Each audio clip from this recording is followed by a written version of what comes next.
on développe ça, ça fait quoi? Ça fait V sur R1 plus V sur R2 plus V sur R3 moins E1 sur R1. Alors, moins E1 sur R1, moins E2 sur R2. Je vais les amener de l'autre côté, ça va faire plus E1 sur R1 plus E2 sur R2 plus E3 sur R3. Donc, V, facteur de 1 sur R1 plus 1 sur R2 plus 1 sur R3, c'est bien égal à ça. Et donc, finalement, V, c'est bien ça divisé par ça. Donc, finalement, on va dire V. Alors, je vais chercher un endroit pour aller. Donc, V sera égal à E1 sur R1 plus E2 sur R2 plus E3 sur R3 sur 1 sur R1 plus 1 sur R2 plus 1 sur R3. Donc, voilà l'expression finale. Donc, on est parti de la loi des nœuds. Donc, si j'enlève, par exemple, cette branche, je n'aurai pas, j'aurais coupé mon nœud, donc ce ne sera pas la même chose. Si je coupe ça, les courants I1 et I2 ne seront plus les mêmes. Donc, le circuit, il est composé de 3 branches. Donc, si je calcule I1 et I2, il faut garder la branche I3 avec. Donc, voilà, donc le théorème de Millman, c'est tout simplement la loi des nœuds, mais appliquée d'une autre façon. C'est-à-dire écrite d'une autre manière. C'est-à-dire, au lieu d'écrire avec des courants I1, I2, I3, on l'écrit avec des tensions VE1, VE2, VE3, divisées par des résistances, et leur somme est égale à 0, et ça me donne, donc ça me permet, ça m'évite d'écrire les courants. Je peux travailler directement avec les tensions, puisque leur rapport tension divisé par résistance, ça donne bien un courant. Et comme ça, donc, on peut arriver au résultat, et on appelle ça le théorème de Millman, mais c'est une autre manière d'appliquer la loi des nœuds. D'accord. Question.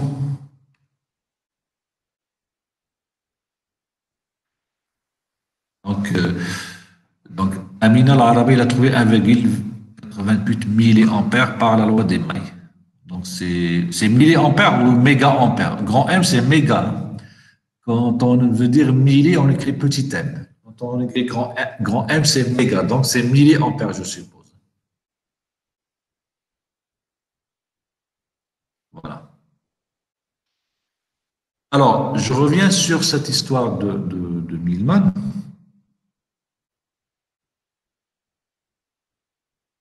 Alors, je vais créer une autre page.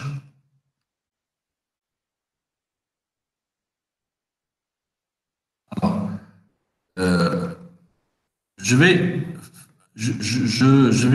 présenter Millman d'une autre manière. Alors, supposons que j'ai un nœud, un point A, auquel j'ai plusieurs branches avec des résistances. Alors, supposons que ici j'ai R1, ici R2, ici R3. Alors, ici j'ai un point dans lequel j'ai un potentiel V1 par rapport à la masse. Alors, j'ai une masse quelque part, c'est 0 volts. Le point ici, je suppose qu'il se trouve à un potentiel V1 par rapport à la masse. C'est-à-dire soit j'ai un générateur qui fournit une tension V1, soit un autre circuit. En tout cas, le point ici se trouve à un potentiel V1. Le point ici se trouve à un potentiel V2. Et le point ici se trouve à un potentiel V3. Alors, si j'applique la loi de Millman ici, donc ça, si vous voulez, ça ressemble un peu à ça. C'est comme si j'ai un générateur ici qui donne V1, un générateur ici qui donne V2, et un générateur ici qui donne V3. Donc, je retrouve 3 branches, comme tout à l'heure, R1, V1, R2, V2, R3, V3. Donc, je peux... Et la tension VA, c'est bien la tension ici. Donc, je peux écrire directement la règle du diviseur de la règle de Millman. Alors, sinon,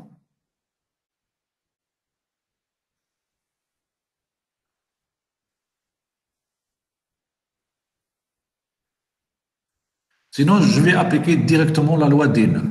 Alors, je vais prendre les courants, bon, peu importe, dans les sens entrants. Celui-là, je vais l'appeler I1, celui-là, je vais l'appeler I2, et celui-là, je vais l'appeler I3. Alors, la loi des nœuds au point A, qu'est-ce qu'il me dit?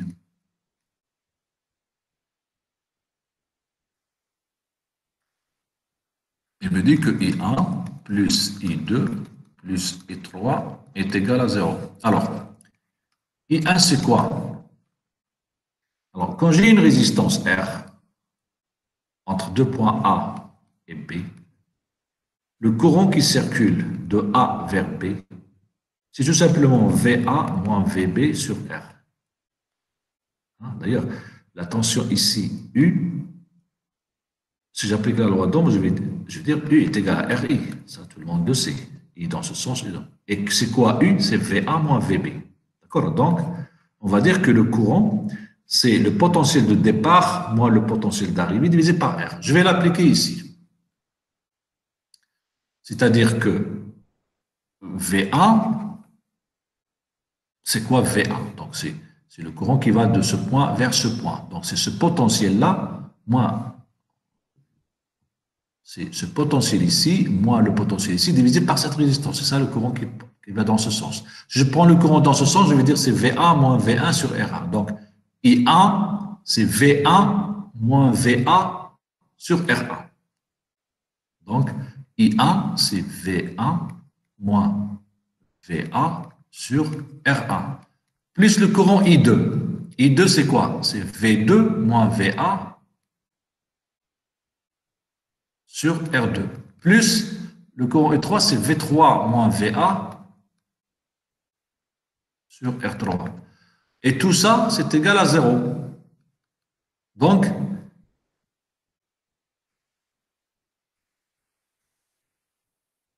on va dire V1 sur R1 plus V2 sur R2. Donc ça, V1 sur R1 plus V2 sur R2 plus V3 sur R3, c'est égal à VA sur R1 plus VA sur R2 plus VA sur R3. Donc, c'est égal à VA facteur de 1 sur R1 plus 1 sur R2 plus 1 sur R3. Donc, finalement, VA, c'est égal à ça divisé par ça, c'est-à-dire V1 sur R1 plus V2 sur R2 plus V3 sur R3 sur 1 sur R1 plus 1 sur R2 plus 1 sur R3. C'est bien la règle de Millman, c'est bien le théorème de Millman. Donc, le théorème de Millman, je peux l'appliquer dans une configuration comme ça. J'ai un nœud, une résistance, je connais le potentiel ici. Ça peut être V1, ça peut être V1 moins V5, ça peut être, peu importe. L'essentiel, c'est le potentiel de ce point-là sur R1, plus le potentiel dans ce point sur R2, plus le potentiel dans ce point sur R3, le tout sur 1 sur R1 plus 1 sur R2 plus 1 sur R2. Donc, ça, c'est une application de la loi des nœuds, mais ça me donne bien la structure de Millman. Donc, Millman, je peux l'appliquer dans un nœud, comme ça. D'accord? Alors, si je reprends l'exemple du diviseur de tension, j'ai R1, j'ai R2, ici j'ai V2. Alors, je peux appeler ça un nœud, par exemple. Bien que ce n'est pas un vrai nœud, c'est juste deux branches.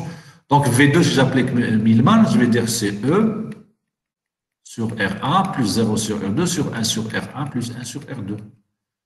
D'accord? Donc, si je fais le calcul dénominateur commun, ça va faire R2 plus R1 sur R1, R2 sur... Alors, si je multiplie ici par... alors, ici, 1 sur R1 plus 1. Alors, je peux multiplier par... je multiplie par R1, R2. D'accord? Je multiplie par R1, R2. Ça va faire R2. Oui, donc je multiplie par R1, R2 ici et ici. Donc, ça va faire R2 en haut. Et ici, ça va faire R2 plus R1. D'accord? Et j'obtiens donc la règle du diviseur de tension en appliquant le Millman. D'accord?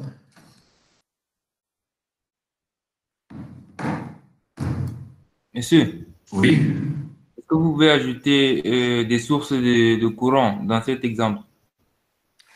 Oui, alors si on a un exemple avec une source de courant. Alors, je reviens sur mon document.